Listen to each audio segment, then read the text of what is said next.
Hello and welcome to the Let's Get Heavy podcast, where we explore the realms of heavy music and have conversations with some of the most talented bands within the genre. In this episode, I have the opportunity to have a chat with Morten from the band Levee to discuss the band's origins, current releases, the London Metal Coalition, and plans for the future. So let's get heavy.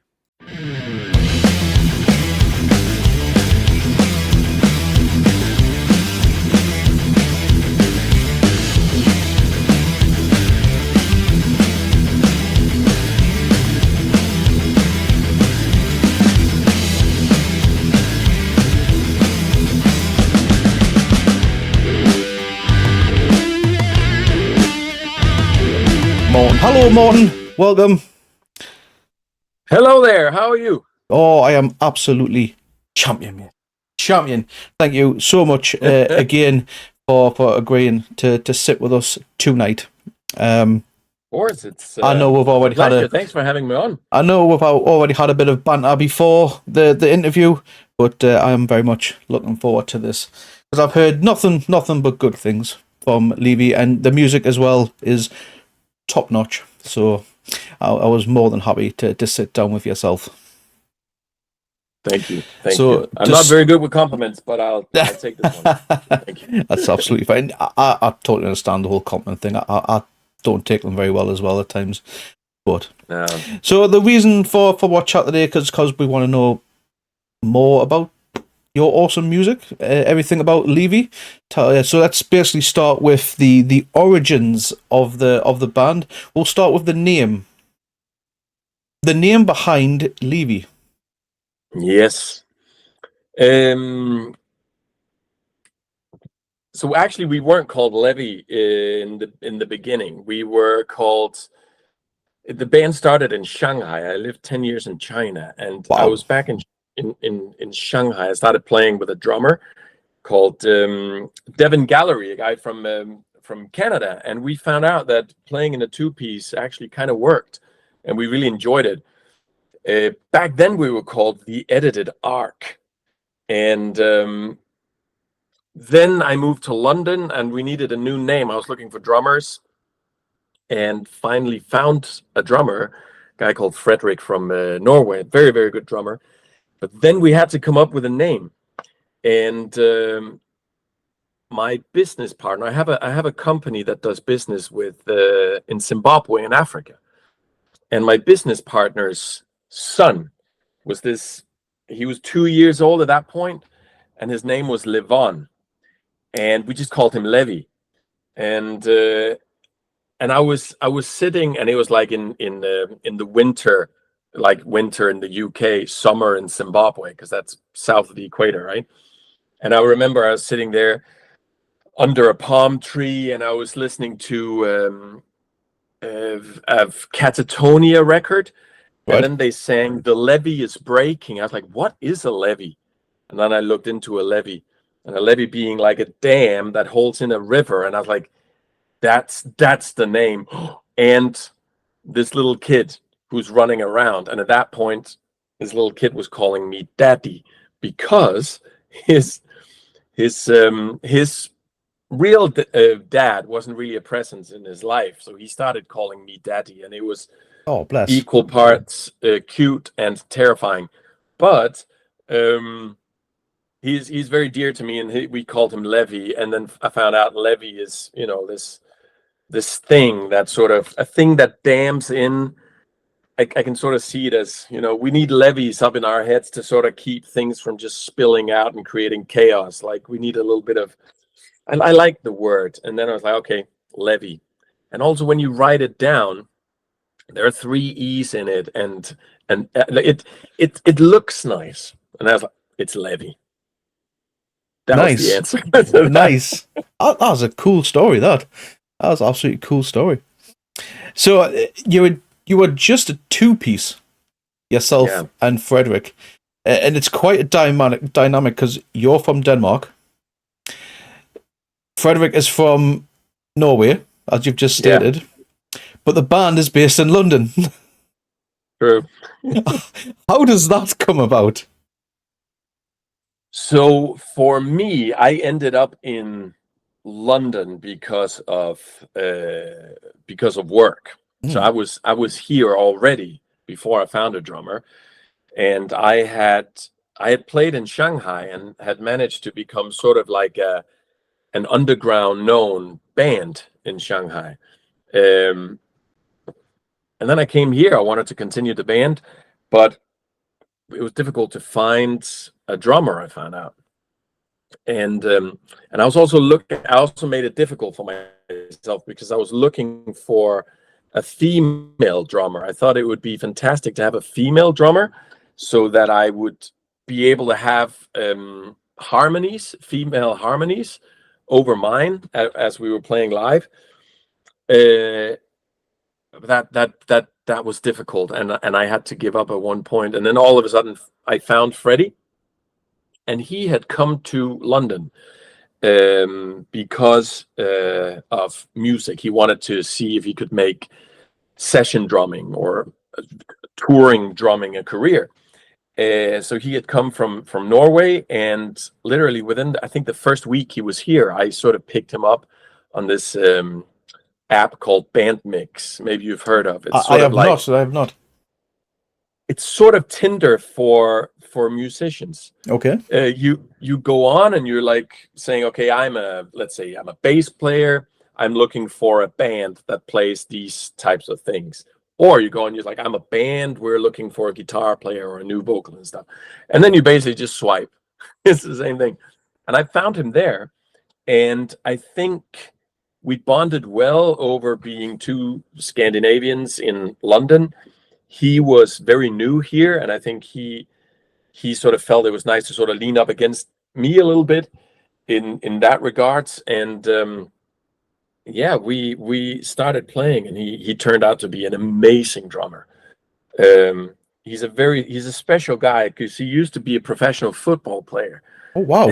and, and he used to play both in Norway and in Spain.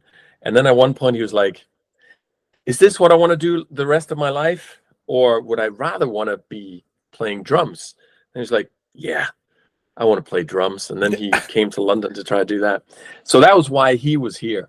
And yeah, we found each other and we started playing. We had great chemistry, and we saw music the same way. We had the same sort of idea of how a live show should be, what we like to see when we go onto a live show, and we tried to sort of, yeah, we bonded a lot over how we would like to put on live shows. And yeah, we're still playing, and he's become like this younger brother I never had. And yeah. Oh wow, that is absolutely an amazing story. Big shout out to Frederick. Unfortunately, Absolutely. who couldn't make it tonight. He now has an older brother that he never asked for. He had no choice. He had no choice, bless him. But yeah, big shout out to Frederick because unfortunately he couldn't be here tonight. But that is so cool, man. Absolutely cool. And have you played across in your homelands? Curiosity, because you've played in Shanghai, as I've said. So, did you play in your homeland? I haven't played in Denmark or Norway yet. Unfortunately, it's interesting when you're here and you sort of tap into the underground here. Um, it sort of becomes your home turf, and getting on shows is easy because you know bands and you know promoters, you know venues. I know some people in Copenhagen that could set me up with shows there, but it would still be like from scratch. You'll need to go and talk to the venues and set up your tour really by yourself. So it's a little bit more difficult, but it's not impossible at all. But of course, then there's also the cost of traveling there and staying there. Whereas when you play a show here, it's about tracking your drums or your guitar with you on the tube. So it's easy in that regard. But we haven't played there. But I have played in India with Levee. Oh wow. Uh, Yeah, I went and visited a friend in Bangalore. Hmm. He's my old friend. His name is Jacob, and I know him since I was 6 years old. And he's also a drummer. He works for a company over there, and he asked if I wanted to swing by, and I did. And then I told him, because he's not really a metal drummer at all. He's like a wedding drummer. I'd call him like, yeah. And I said, if I can find a gig for us to get on, would you learn my songs? And then we go and play together. And he said yes, because he didn't think I was going to be able to find a gig. And then I went online and went on the Instagram, and I found out that in a week from there were two tribute bands that were going to play. One was a Megadeth tribute band, and one was a Metallica tribute band, and they Oh, were going to same play bill. this. Well, that was as well. True, they were going to play this quite sort of big venue, and I just reached out and said, we're a band from London. We're here. Could we support you guys? And they went back, yeah, absolutely, come.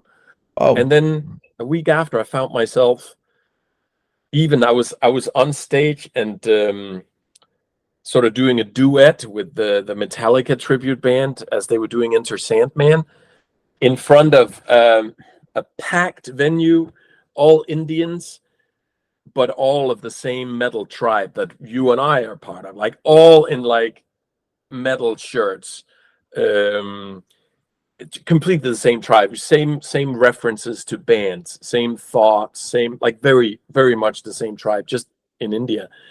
And I was up there singing Into Sandman in Bangalore, and I was thinking, what is going on? It's one of the best nights I've ever had. It's like you realize that the metal tribe around the world, like it's very similar, and we're there for each other. It's great. I'm glad you touched on that, and we've spoken on this with Tony Dolan from Venom Inc.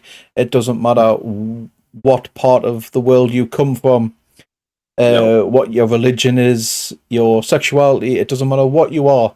We're all one, and that is metalheads. very true. Just metalheads. And Very true. world that's globally, we are just one big family at the end of Yeah, the day, and that's one exactly. of the And things that we try I've and never push. like experienced so much like gratitude for coming there from the audience. They were super super supportive and like just happy to have another band playing coming all the way from London. Uh, yeah, it was fantastic. I've never hugged so many Indian people in an evening. I was just about how was the reception? I'd imagine they'll accept you with open arms. Just happy to hear live music. Yeah, absolutely. So in the metal scene in Bangalore, I can talk about the metal scene in Bangalore a little bit and the metal scene in China a lot. Um, but there, it seems like it doesn't matter really where you are. There'll always be a metal scene, a dedicated metal scene, and the people that are in it are just have that feeling of being a part of a tribe. Um, and when you get in the mosh, it does, yeah, like you're saying, it doesn't matter where you're from. It doesn't matter your sexual orientation, your race, whatever. If you're wearing a T-shirt with my favorite band on it, we're friends. We're good. Done. And yeah, it was like it was one of the best nights I've ever had. Yeah, man, And that sounds yeah, epic. It sounds absolutely epic. Absolutely yeah. brilliant. Brilliant to hear. Brilliant to hear. Hopefully, um, and I would very much like to see that happen in Newcastle for you sometime. Maybe it's down the line if you could be interested. Absolutely. Would love to come to Newcastle. Just let me know when, if that's what you're referring to. If it's Oh about yeah, hugging a lot of Indian people in one night, I'll have to. I'll have to. you have to make a couple of phone calls. True, but I can make it work.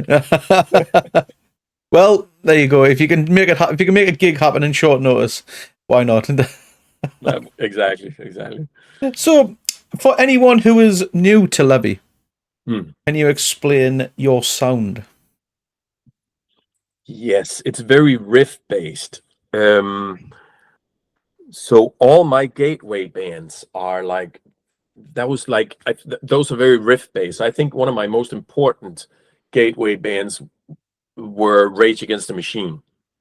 That taught me the power of a riff, how that could just like blow your mind. And this like a riff doesn't stop for anything, and the drums behind it stops for nothing. It's this like locomotive that keeps going. And every once in a while, when you're having a shitty day, you like reach up, and the conductor of the metal train, he lets you ride it for a bit, and you plow through all obstacles in your way, and you get off when you're like feeling better. I'm sure you can relate to that. I think every music fan can relate to that. Not just metalheads, just any music fan can relate to that. To be honest with you, I think you're right. So the riff, I fell in love with that. So Levee is very much based around either riffs or lyrics. So I would say like we're some. I'm also very influenced by Clutch, a band like Clutch. Again, hard rock. I'm very inspired by say System of a Down or Maximum the Hormone, where you have very what's the word? You have like you put stuff together that isn't built on a certain template. Like there's a lot of music that comes out now that's intro, verse, chorus, solos, chorus, done. It works. But I like when things are not like that. You get surprised throughout, like say System of a Down or Maximum the Hormone. So I don't growl, or I wish I was better at it. But I distort my clean singing. But it would never become growl or like fry screams. And I think that's because I've always sung a lot. I've always been in choirs when I was little, and I've always sung. But for some reason I'll let people that are better at growling, and so it's clean vocals. There's a lot of screaming and aggression in it, especially on the new upcoming album that we're putting out soon. But I think a distorted clean vocal, like say Anselmo's, because he's not really growling. It's just down here. Yeah, right. It's like just lowering his voice to a talk sort of thing, in exactly it. like you'll be down here, and then you can distort your voice a bit while you're down here. Yeah. And I find that to be almost more aggressive and powerful than growl, where growling in my view, growl becomes more of how to say, you use your voice as this like instrument of ultimate brutality, sort of like you sort of take the human out of the voice, which can be extremely powerful in metal.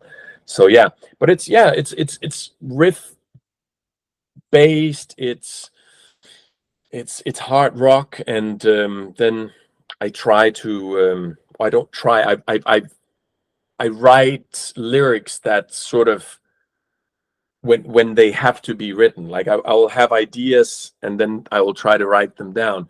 I can't force myself. I can't sit down and start, okay, what do I write about now, and then come up with something. I've tried, it doesn't work. Something has to like move me to write something, and then I will write it. But I can't write lyrics that I don't feel come from a place of me wanting to say something or comment on something. I'm with you. Cool. Yeah, and just if my replies are too long and boring, just cut me off, mate. Nope, not at all. Very, very insightful, very intriguing. This is why we do these at the end of the day, Morten, is because one, I love talking to bands. I love to know more about bands.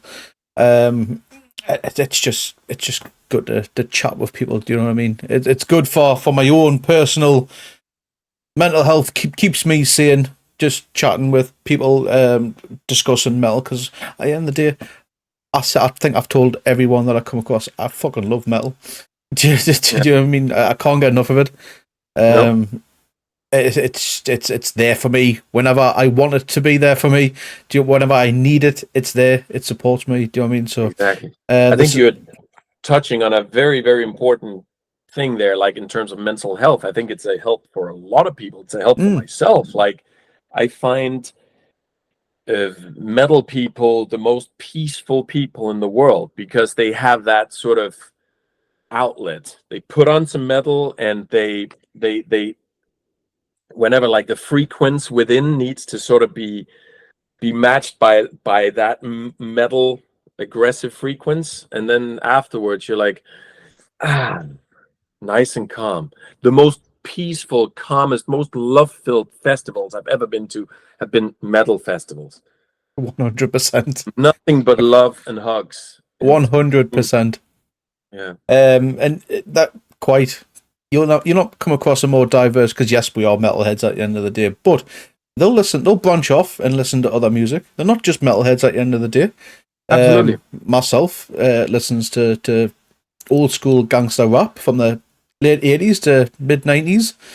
NWA and Biggie Smalls, that kind of thing, and and then I can go and listen to Willie Nelson, country music. Do you know what I mean? So Absolutely. I think you're right. I think generally, and I might be wrong, but I think generally we grow up with appreciating music, and then the last sort of type of music that we add to our appreciation is often metal, because it is a bit of an acquired taste. So I mean, my biggest idol in the world is Bjork, for instance. Oh wow, The last two records I bought was Creedence Clearwater Revival, nice with Fortunate Son, because that's a metal song if I ever heard one, banger. and Billie Holiday. So yeah, it's I love metal, and I need it in my life to have that outlet, and I need the community of it. I love all music if it's meant and comes from a good place. So, Exactly, exactly. I say that's why I like listening to Willie Nelson and stuff like that. I know. And going from Willie Nelson and country music, as a few people has just posted live in our Twitch chat there, going to S Club 7 afterwards. Absolutely. So yeah, and people are calling for Venga Boys for Bloodstock, which I'm 100% down for. Absolutely. Oh, that would be you know what? What was it? I think Venka Boys would do great at Bloodstock, I actually, think it would, I think it would. because it's sort of like a mix of no, like if you mix Decapitated and Venga Boys, you basically have Electric Callboy.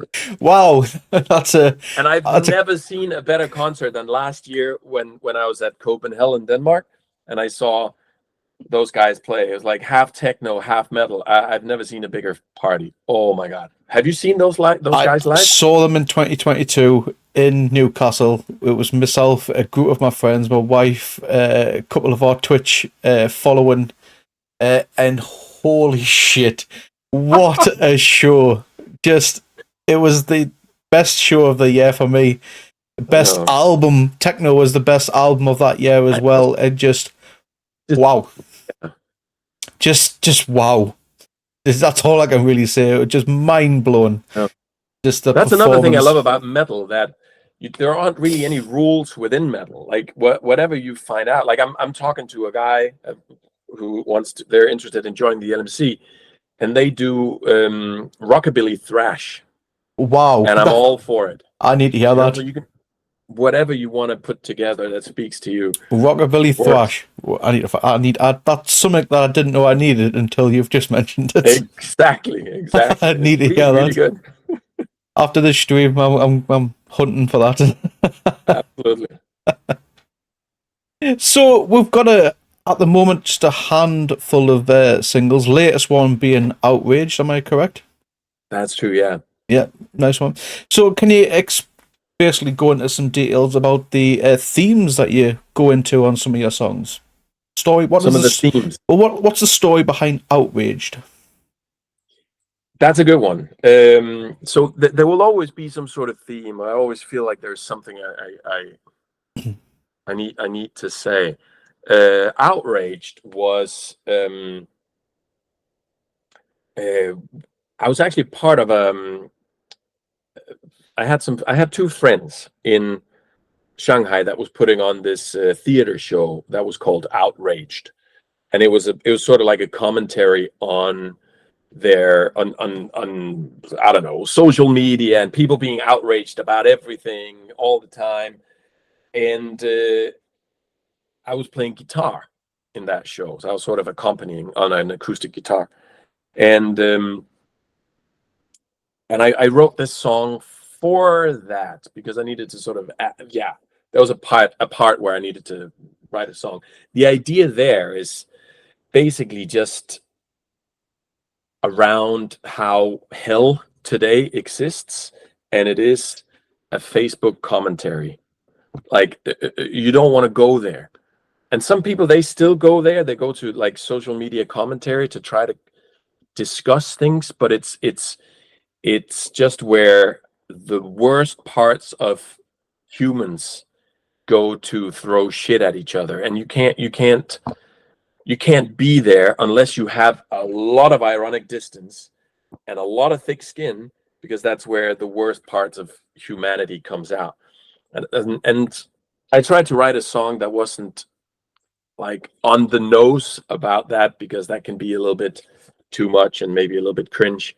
um but yeah, it's about how people just lose their mind online, and how we're all better off for not getting into commentary, or just general sharing our views online if we know they're going to be inflammatory, or even if they're not, there's going to be some troll somewhere making you feel bad. So stick to your friends, I guess. And Again, another subject I'm glad you've kind of touched on as well, because you're not wrong. It's it's a shitty world, unfortunately, at times. true. It's a little bit like, I feel it's a little bit like people with road rage. They can scream at other people in the other cars because they're safe in their little car and they're driving away soon. Like there's no, I'm sure if you take everyone who's screaming at each other in a commentary field and then take them out there and put them in front of each other, they're probably gonna have a fairly civilized chat. Yeah, Uh, yeah. but I feel as well, especially with social media, is that they tend to just focus on the negatives, and I absolutely I'm sick of opening my phone on the Get Heavy UK Facebook page, and there's someone shitting on another band, or yeah, promoters shitting on bands, or promoters shitting on other promoters. mm, It's just I can't be bothered with it. I keep away from it.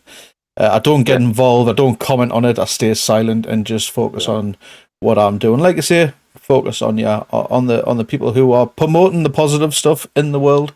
Just focus on absolutely. them. And when it So comes down to it, this is the way I deal with people that are unpleasant generally in the world. Instead of getting angry if I'm being attacked or if someone is saying something unpleasant, whatever, I'm instead of getting angry with them, I just think they probably don't have that many friends when they can say things like that. And it's easier for me to feel a little bit of compassion and pity for them than hate. It's easier for me to deal with inside myself. So it's just a little life hack that works for me. a lot of it stems from jealousy as well.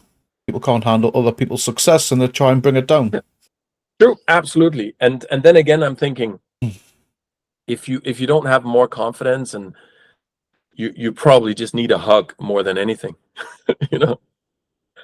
So 100%. So yeah. I stay silent and keep out of it. Don't promote yeah. that stuff to me. I want to just promote positivity within the metal world as much as I possibly can. And thanks for doing so, man.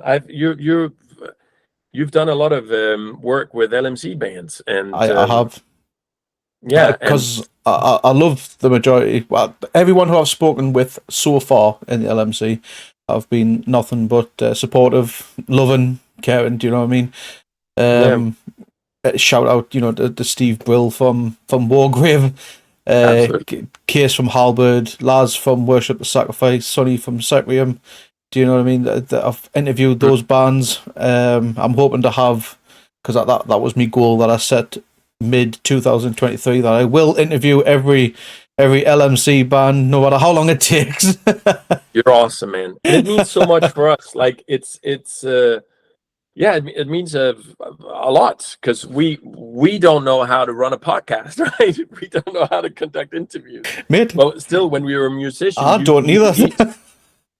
Yeah, well, you're doing it. You got the will. Well, I I do it, and there's lots of mistakes, but you're doing it is what it is. What it is. It's really good, and we really appreciate it. So thank you. I remember we had at one of our LMC meetings, we had the front singer of Cabal. Do you know that band? Don't think I've come across them yet. They toured with Lorna Shore and with Dying Fetus and stuff. They're quite big. They're from Denmark. I know the guys.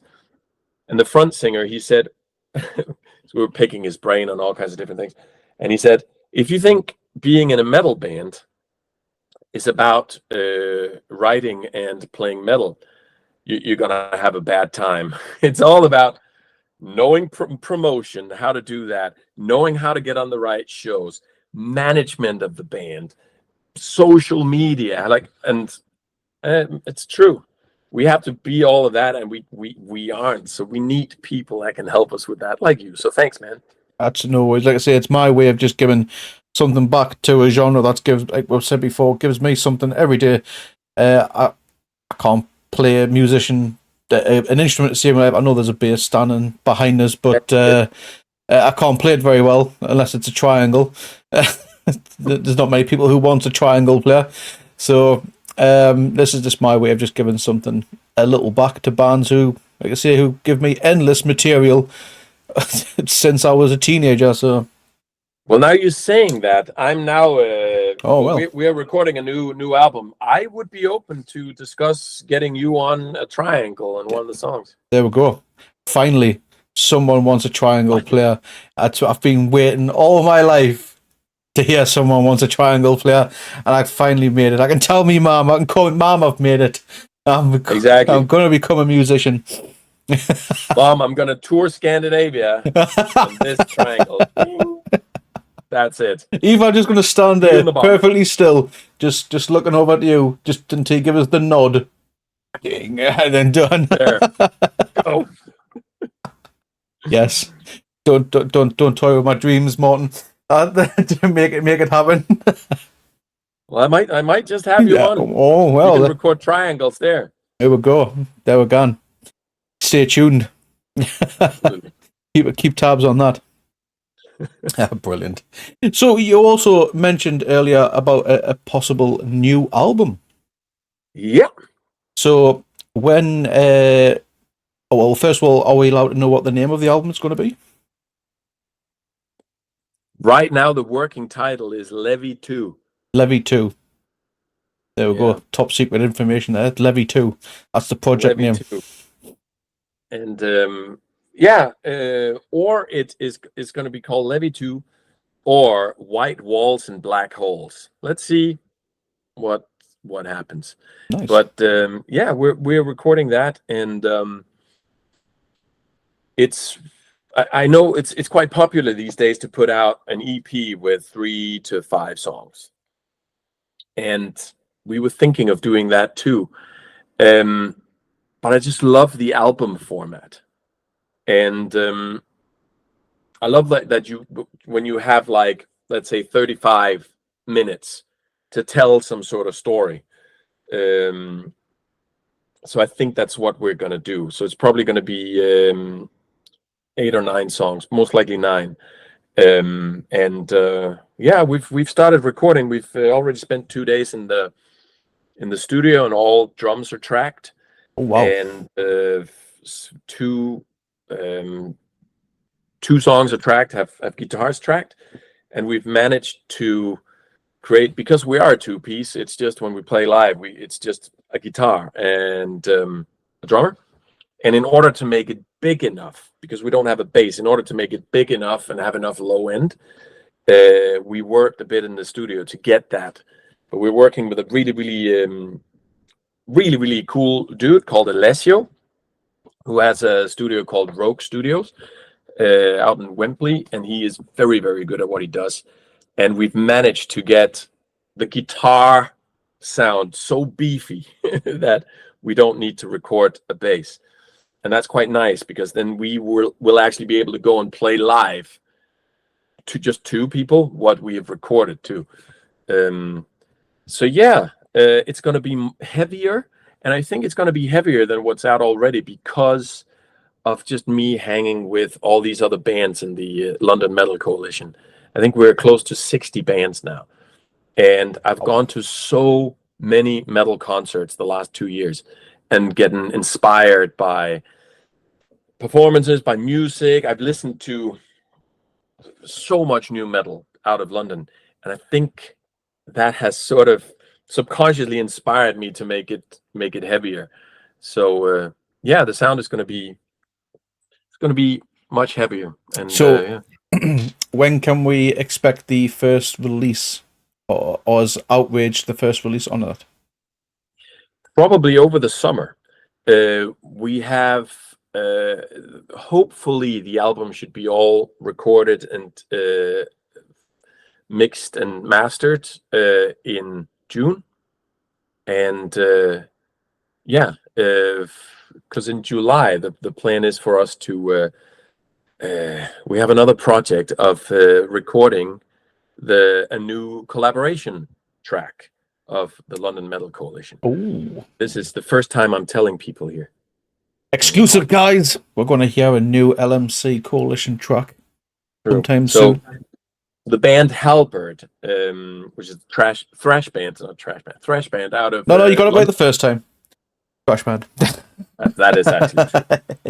That is true. No, they have already done a collaboration track twice now, and they've been like, does another band want to do a collaboration track? And no one has really taken that mantle. So I've written a song, and I'm gonna ask everyone after this interview, I'm sure in the big LMC mother chat with all the bands who wants to be featured on it, and hopefully we'll get like 15-20 bands to jump on and be on this track. Yeah, like I say, if you need a triangle player, I'm your man. Yes, that's going to be recorded in, I think, in June or July. I need to check the dates again, and then yeah, we're gonna put that out there. Nice. And, see how the world receives it. But that's going to be a Levee track with a lot of growling people on it, and a lot of hopefully delicious solos from all kinds of different. With that Coalition, that'll be track 3. So you pretty much just need one or two more, and you've got a whole EP. Have you never thought about doing a whole Coalition EP sort of thing? Oh, that I like that. So like a concept record of bands playing with other bands featuring, and put it out as an actual album. You can kind of. Could you remember the Roadrunner United album? The which one? Sorry. The Roadrunner United album. Yes, I remember that. Where they had like 4 captains, one and like Matt Heafy, Dino, Dewey Jordison, and Rob Flynn. Absolutely. So you could do something like that. We can. Where you could have 5 musicians from different bands, a song each. Have that 4 or 5 songs. You're saying there's 60 bands within the LMC. You can easily smash that. That's very, very true. No, we easily could. It's fun because like now you're starting to get sort of the same ideas that we're getting in the London Metal Coalition. When we meet up, there's so many ideas. Like YouTube channel. We should have our own podcast. We should like buy our own bar and run our own bar in London. Imagine that. We should have our own festival. We should have our own like showcase show, and many of these things have come to fruition. Like we have our own showcase show now at something called Battle of the Brew. That's every other month. And we have Coalition Fest. Yes. Which also in the beginning was just a pipe dream. But there's so many things that can be done and so many ideas. But a lot of them are coming true. Now we have LMC Women Plus organization, or where it's basically it's primarily focused on women and LGBTQ, and them just having their creating a community and supporting each other when they go out to gigs, for instance. Oh wow. And they're like doing their own collaboration track now, actually. Yeah, that's awesome. So there are all these kinds of different ideas that you can toy around with when you are 60 bands. They'll support you. It's mad. Yeah. I would love to see that EP happen personally, like, because you don't just have to do full on. You could have one that kind of meets yourself, your sort of style, Wargrave's traditional metal, and then you go Halberd with the thrash. Then you can go True. heavier with the death metal side of Worship the Sacrifice, or melodic death metal with Sequium. Do you know what I mean? Or how about this idea? One. That it's an album where each band picks a song from another band and plays it in their way. Oh, now there we go. So I would listen a lot to that. Switching genres altogether. So Halberd becomes like a traditional metal band like Saxon Iron Maiden. Exactly. Levee becomes melodic death metal. True, exactly. That would be that. I think that's a fantastic idea. See, now you're helping. You're helping the Noted. Write it down. Exactly. I'm making notes here. No, you're not even kidding. Get in. I love it. So, as we've just touched on, you've obviously you got the new album in the works, which I'm quite looking forward to hearing, especially when the first single drops. And as we touched on before we went live, will there be a vinyl release? I think there probably will be. Yes. And I'll be first in line. I know you yourself are a bit of a vinyl enthusiast. I bought this here turntable 3 years ago, and it has completely changed the way I listen to music. You first buy a piece of music from an artist, and it's this tangible thing. You put it on. Your hands are fixed, your eyes are fixed on the artwork while you're listening. You immerse yourself into a piece of art that somebody made. And I realized I hadn't listened to a proper album since I got on Spotify. Well, some albums I've listened to from artists that I knew and I was looking forward to listening to. But here you put it on, you start the record, and then it plays the whole time through. Like you can't go and skip real fast, and oh my God, it's such a game changer for me in the way. Have I spent too much money on vinyl? Sure. Is it a smart move? Not economically, but it's making me happy. Oh my God, it's making me so happy. Can you put a price on happiness? Let's see how much money there is in vinyl here. So yeah. So put everything in your Discogs, because it works out how much you've spent. True. Very true. I've done that, and it's worrying. It is worrying. It is on the other worrying. hand, it makes you it makes you happy. In terms of vinyls, we had our first album pressed in vinyl. It's here, and look at we that. we got 100 made. I need a copy of that, guys. I'll send one up. No, mate. It's it costs a lot, but I think we've got 25 vinyls still to sell. And well, I know what I'm purchasing straight after this. Thank you so much, my friend. I'll it's slowly, you're not going to earn money from making vinyl, but if you're good at flocking them, then you'll make your money back, and you get to have your own vinyl Yeah, with man. your own music, which is quite magical. It is. It is. I can't get enough of it. And like you said before, you can't skip as well. It's hard True. to. Well, you can, but it's a bit of a pain to do so. True. But sometimes if you don't, if you just let it run, you might come across a song that, yeah, it might not be one of the hits, but No. some of them B sides or deep cut or the deep cuts, they're some of the stuff that get missed, and they're absolutely True. fantastic. Do you know what I mean? Absolutely. Um, And it was put there for a reason, right? mhm. I think some, and maybe I'm just old. That's probably also part of it. But I like albums that tries to tell some sort of story, or to try to the albums that have a certain theme. And I think with artists now often, drop in singles, which I will still do. Every song will be dropped as a single, but at the end of the day, it's singles out of a coherent mass that will then be put together in an album.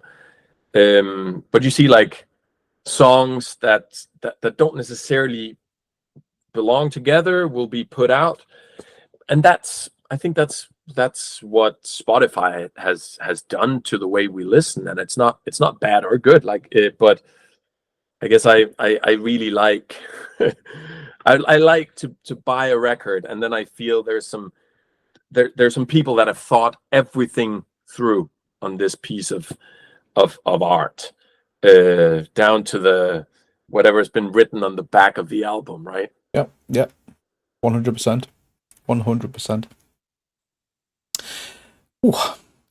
Absolutely amazing, mate. Absolutely amazing. Love this. Absolutely love it. So, looking ahead, what's in the pipeline? Obviously, we've got an album come out, but what else is coming up for Levee in the future? Good question. I have just what's coming up in the future. So we have the album. That's sort of the biggest thing, and I had a little bit of a challenge with making sure that I had a drummer going forward. Of course, Freddie is a very, very good drummer, and a lot of well-paying big bands have reached out to him and asked him to go on tour. And of course he should. Like, he had a tour offered where he was going to play Europe and the US with a big band. And it's what he wants to do. Is why he came to London in the first place. And I support him 100% in that. But we've had a really good chat, and we found a really good way to move forward, where he will of course play whenever he's available, and he's on the recordings too. And then I found another drummer here, a session drummer who is called Luca, who is from Brazil and who's also an amazing drummer. And I'm actually going to play with him on the 2nd of May. We're playing Carts and Horses, known as the birthplace of Iron Maiden. That's correct. Exactly, yeah. The home and of I'm going to Iron play Maiden. with Luca there, and I can't wait because he is very, very good too. So now I have that sort of stability. I know that I will have drummers, so I can start booking in shows. We want to play Scandinavia this year. We hope to be able to go to Germany too. Oh, wow. And play a couple of German gigs, and we also hope to do more of a UK tour, hopefully coming up to Newcastle too. And it's doable with just through the LMC, the London Metal Coalition, because I know bands that have played in Newcastle. I know bands that have played in I don't know, Brighton, Bristol, Leicester, Birmingham, Manchester, everywhere, Glasgow. So it's it's much easier now than it was before the bands started talking to each other, right? I mean, I feel as the birth of heavy metal for me is in Birmingham with Black Sabbath, etc. But like going to the extreme levels I felt come from the north, which was in Newcastle, with bands Yeah, like Venom, because they came in with a whole new sound when Venom yeah, came in. Do you know what I mean? So that's where I feel like it came like the extreme sort of thing, yeah, especially for the yeah. UK area anyway. Absolutely. And I'm from Denmark, so there's such a variety of metal there. But I think it's more metal compared to the UK is a little bit more mainstream. Um, you're most likely into metal Yes. when you're from Denmark, and yeah, they play a lot of metal, and so for me, it's always been sort of like I was introduced to it very early, and not by metalheads at all. I was introduced by my older brother who bought a Clawfinger Wow. CD. Do you remember that song? When I grow up, there will be a day. There was a little kid that sang it, and then I can't remember. the where everybody has to do what I say, ga ga ga, and then a huge riff came in, and I remember my brother put that CD on and just cranked his hi-fi Just all the to way up, cranked it to and I was 11. like blown away. Like it was almost a little bit scary, but I was like, yeah, this is yes. I know what's going on. There's something here. Nice. Absolutely But yeah, I guess brilliant. that's sort for this year at least. It's getting this album out and then hopefully trying to get on some shows, supporting shows for slightly bigger bands, if that's possible. I managed to play an acoustic set opening for Nick Olivieri from Wow. Queens of the Stone Age Cool. about a month ago. And I think that's the biggest I've tried so far. But that was basically reaching out to a venue I knew, and because I saw he was playing, and I asked, "Do you need support?" And yeah, sure, really, Again, and all it takes is just a message, an email, because you never know if you don't try, do you?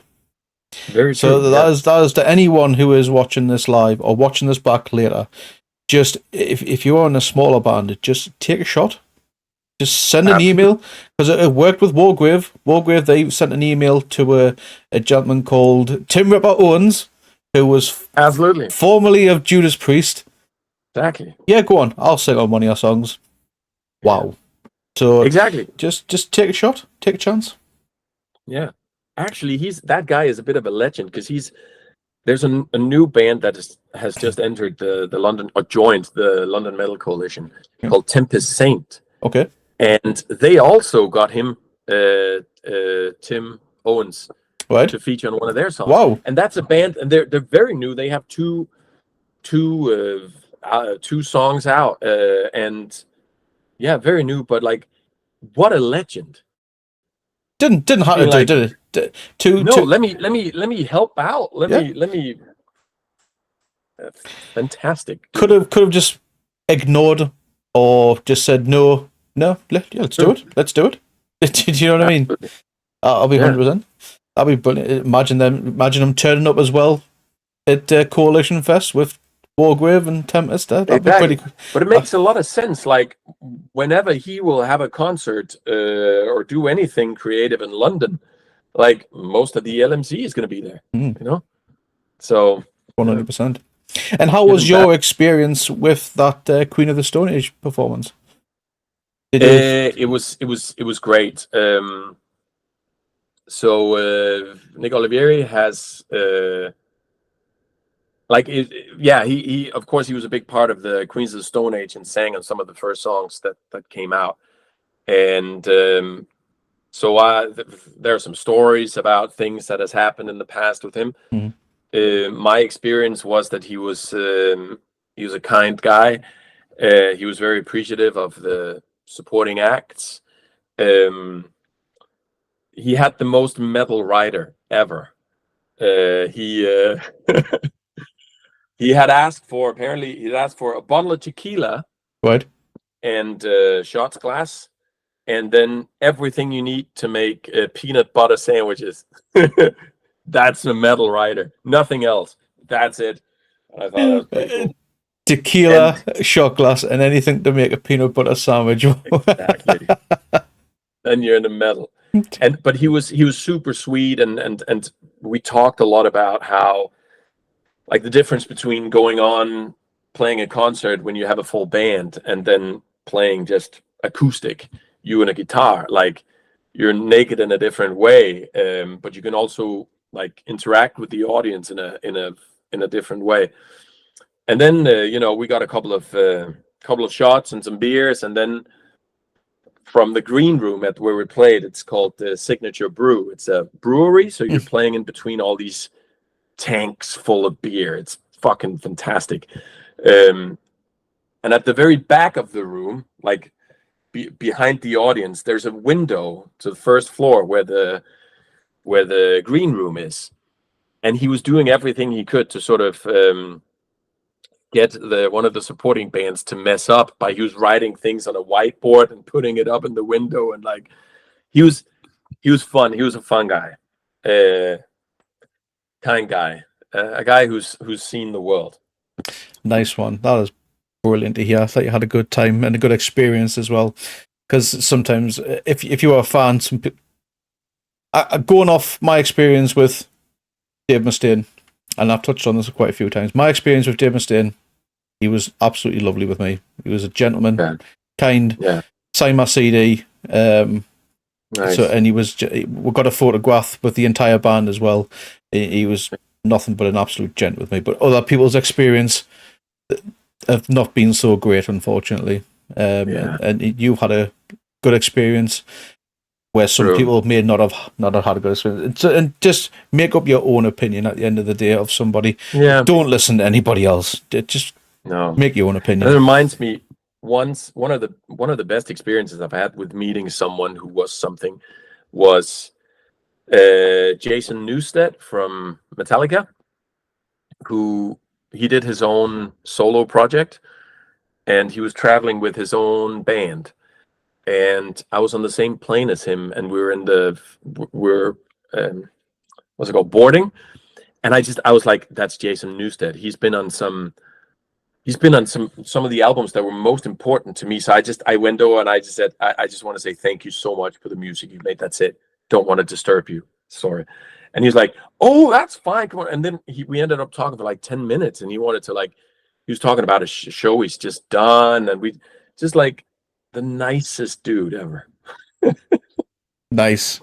And then then that guy makes a fan for life, you know?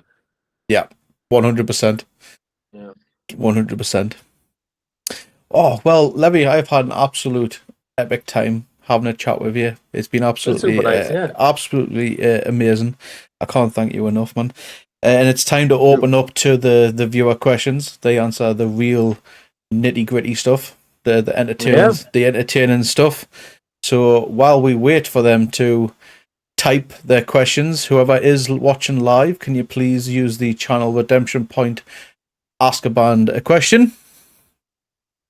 And I am pre-warning you, Morten, that Case Happy Thrash is in attendance. I don't think he will ask this question because I have answered it to him before, but let's see.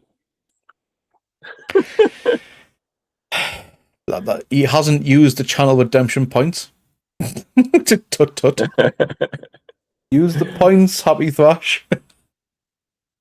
But I'll have a quick one before what ask is, what's the weirdest thing you've ever witnessed at a gig? The weirdest thing I've ever at one of my own gigs, or a gig in general. Any gig. Anything. Could be your own. Could be a gig that you've attended. What's the weirdest thing you've ever seen? Because I've seen some weird stuff, I must say. How weird? Well, we did have let's tell this story. We were playing a gig in Shanghai, and it was a gig we had put on, and we in order to make it like a bit of a show, we had like, first we had an opening band, then we had like a burlesque dancer, then we had a second band, and then we had a guy that did fire breathing, Oh, wow. and then we played at the end.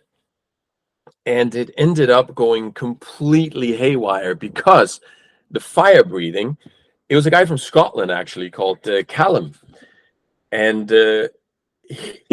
he was going to do fire breathing, but we couldn't do it inside, so we had to sort of sneak out this back door from the venue, and then we were standing outside on like a parking lot, and then he started doing this fire breathing. He had these things he was like fling around and like out, and then he had this long staff with something like in both ends that could sort of soak in like flammable liquids, Okay. and then he soaked that in, and then he put them on fire, and then he spun this this long stick, this old, and then it made these two gigantic fireballs Wow. at each end, and then just they raced up to the sky, and then we just started hearing sirens and police and guards coming running from all sides, and we just get in, and we just started running because you don't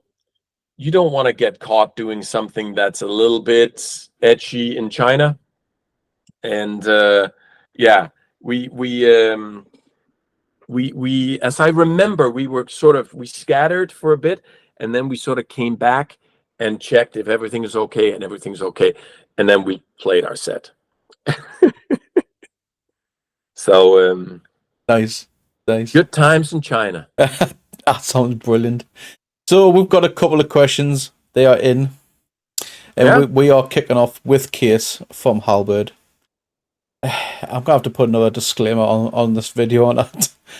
Warm sick or cold sick, you have to eat one. Yeah. Can I freeze the sick and swallow it as small balls, Case? Because that will be what I do. No. I hope that's fair enough. I can also go. He has said no.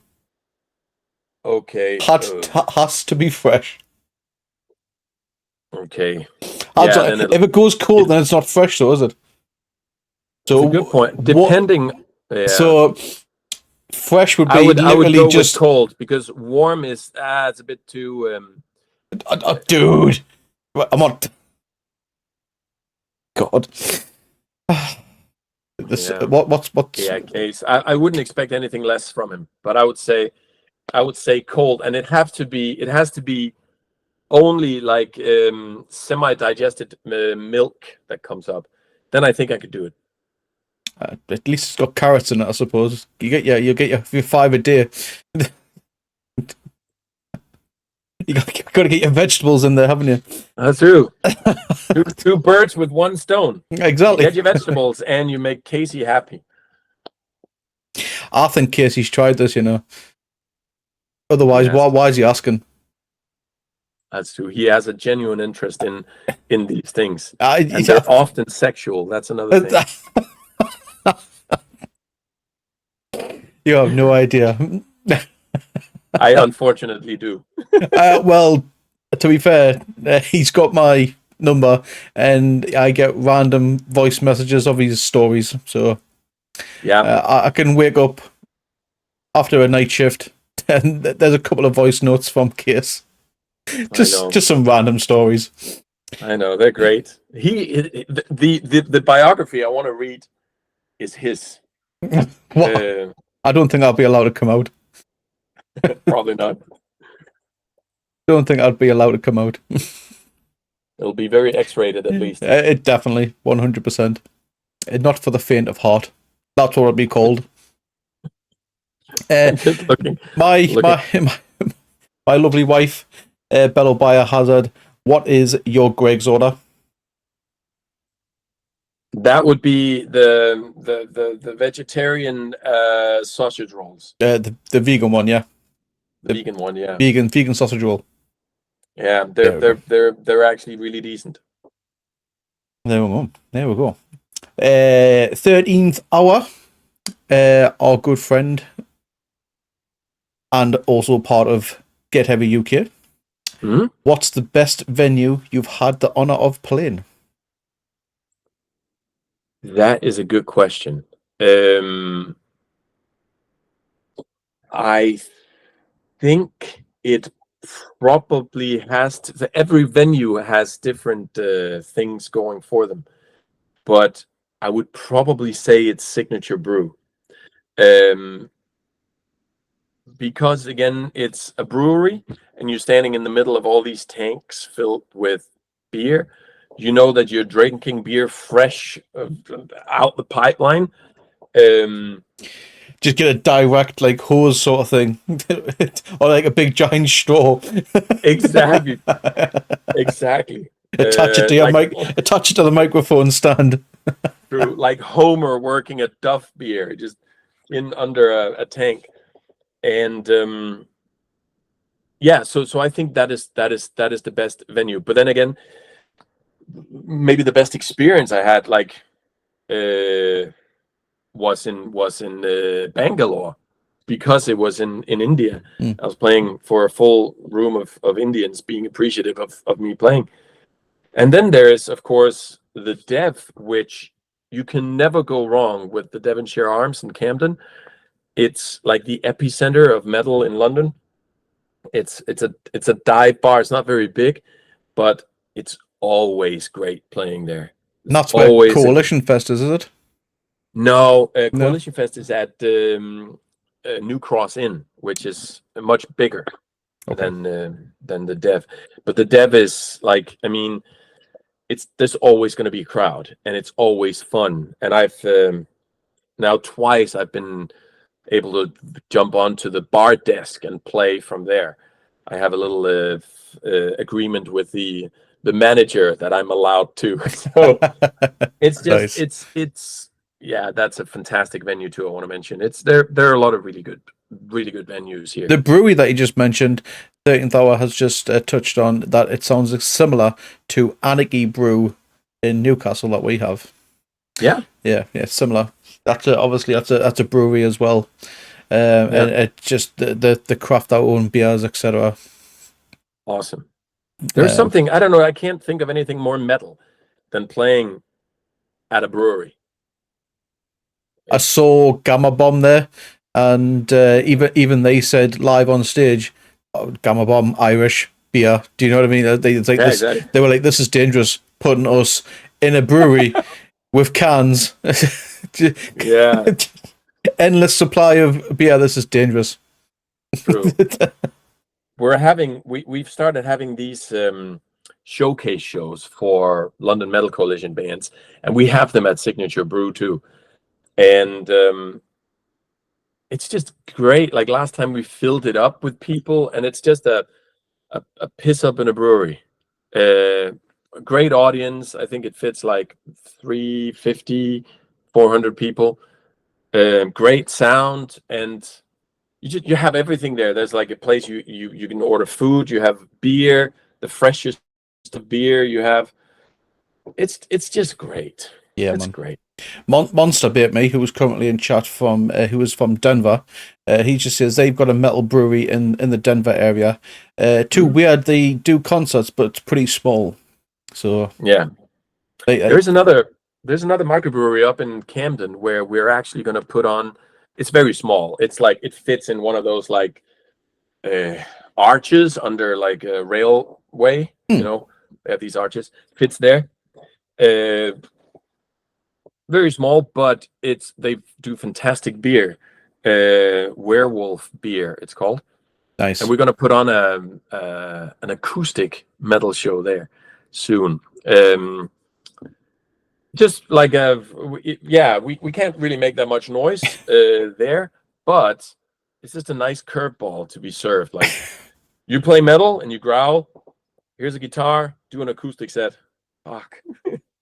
So that should be fun. But we've got 7 confirmed acts that are going to go and play and just drink some beer and just have a good time. Nice one. Absolutely. Oh, another question. This one from Evil Penguin 666. I don't know who he's asking this one, but can I borrow a fiver? Can you borrow a fiber? A fiver, as in like £5. A fiver. Mm. Yeah, that's all right. come over tonight. We'll figure that out. It's cool. Don't know. Just buy me a pint next time we hang on the South Pole, Mr. Penguin. Like I say, I don't know if he was asking himself or you. I know he's going to see me at Bloodstock and then get Heavy Fest, so I can. If it's yourself, Morton, I'll make sure you get it back. Fantastic. I mean, I've always wanted to sit in a bar and just have a drink with a penguin. No, a penguin walks into a bar, and I have a drink with him. I'd love it. Oh, Treacle Truffle has asked, "What is your spirit animal?" That's most likely going to be a dog. No, Penguin. I take that back. I will show you my spirit animal. 1 second. Oh, come on. What you doing, folks? Oh, my spirit animal is the red panda. Ah, yes. Now this is my niece, Emily. She loves animals. She's 12 now, I believe. She loves animals, and we talked about what the cutest animal in the world was.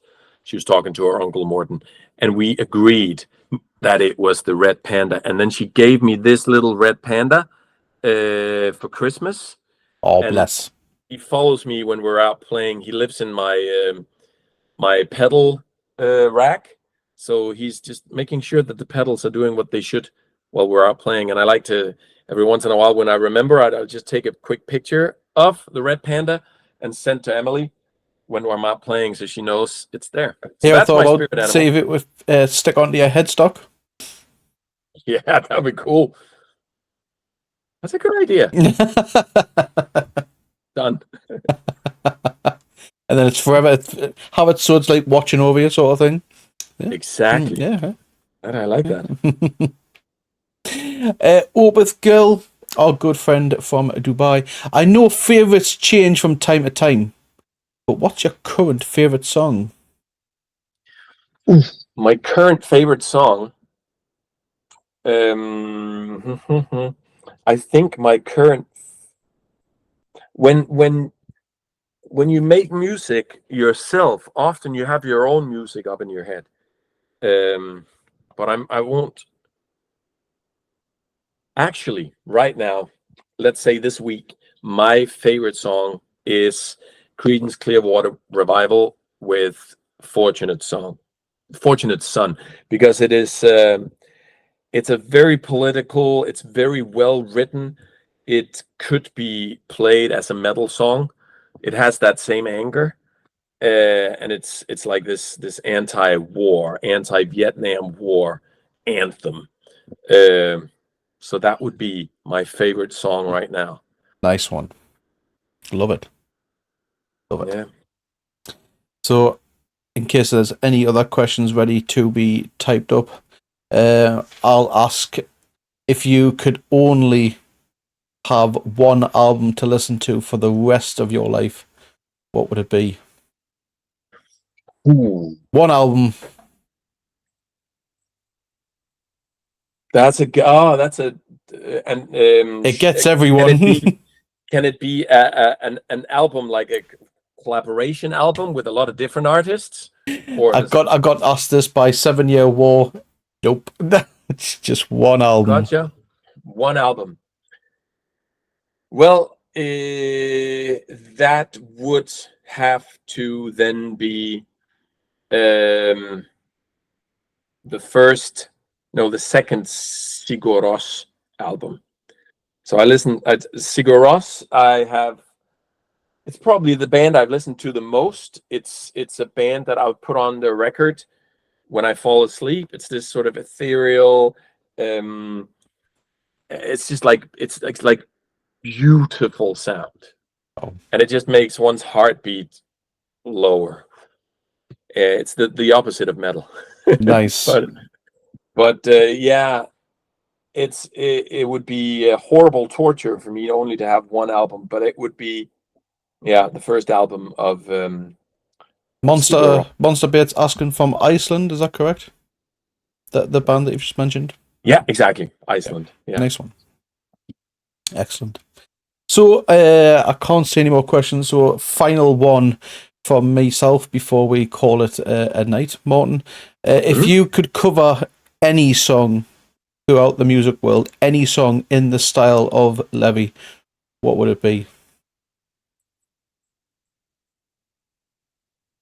I've been thinking of, and I've actually gotten to the conclusion that I will be covering Fortunate Son, but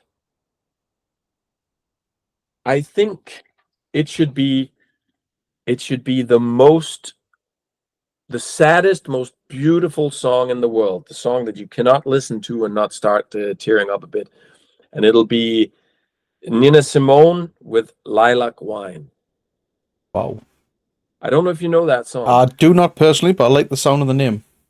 Yeah, it's a song about her lover who she has lost. We don't know whether or not it's because that person is dead, but I wanted to do a cover when we played Veet Fest. So I don't know if you know of Veet. Veet was a guy we lost here in the scene. The kindest He passed away at Bloodstock.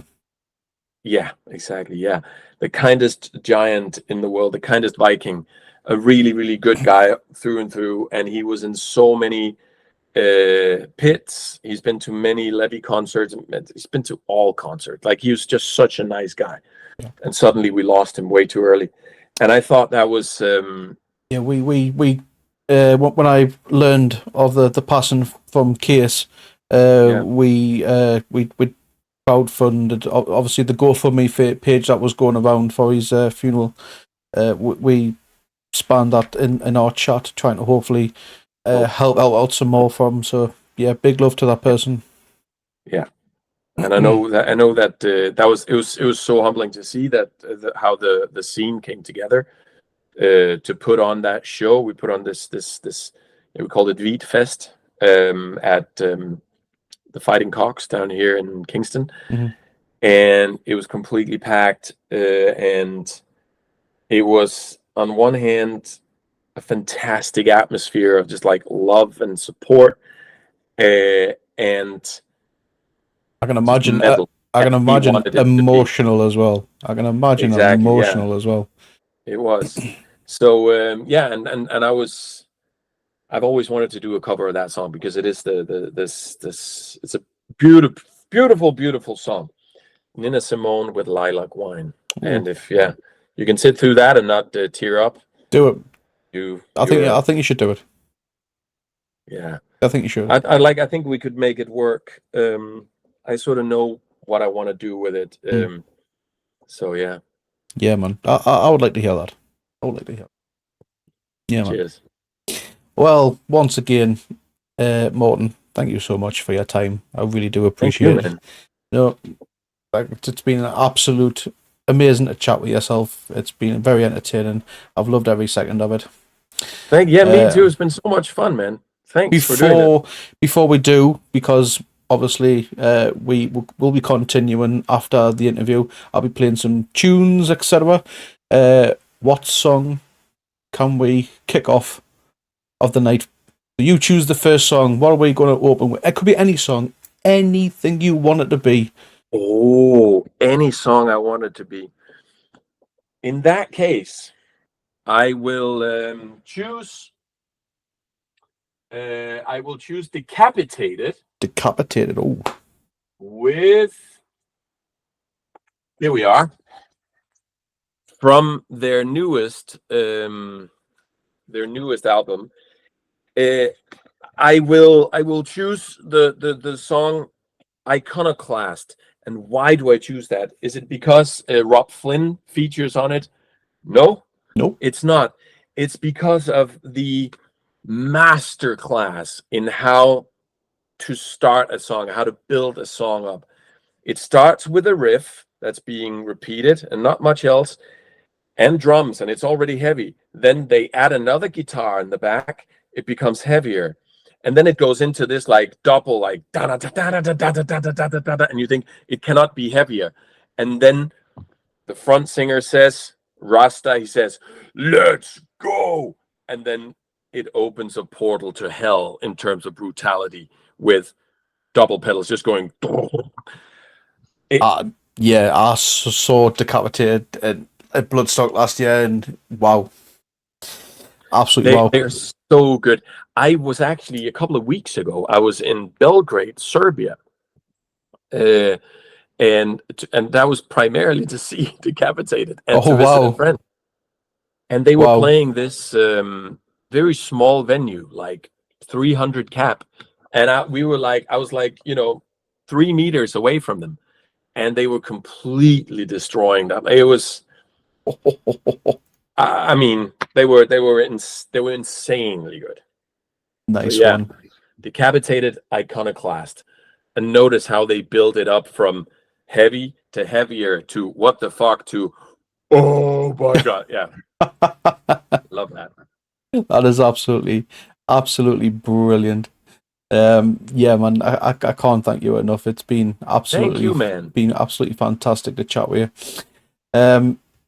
So yeah, I know you've talked to a lot of different LMC bands already, and everyone has just been singing your praise, man. You're thank you for doing all of this. Thanks for doing it. It means a lot. So yeah, like I say, I love chatting with bands, so it's absolutely great to see, and just trying to push bands to a wider audience, because you'll know yourself, it's hard to branch out in today's market because of YouTube, social media, etc. It's a constant plug. So I'm more than happy to do that. So awesome, thank you very much. So if you're free, if you want to hang out with it in chat, like I say, we'll be playing some tunes, hang around. Let's do that. Yeah, everyone will be in chat, and you can be able to talk with the peeps. Fantastic. No worries. So everyone who has been watching live, thank you.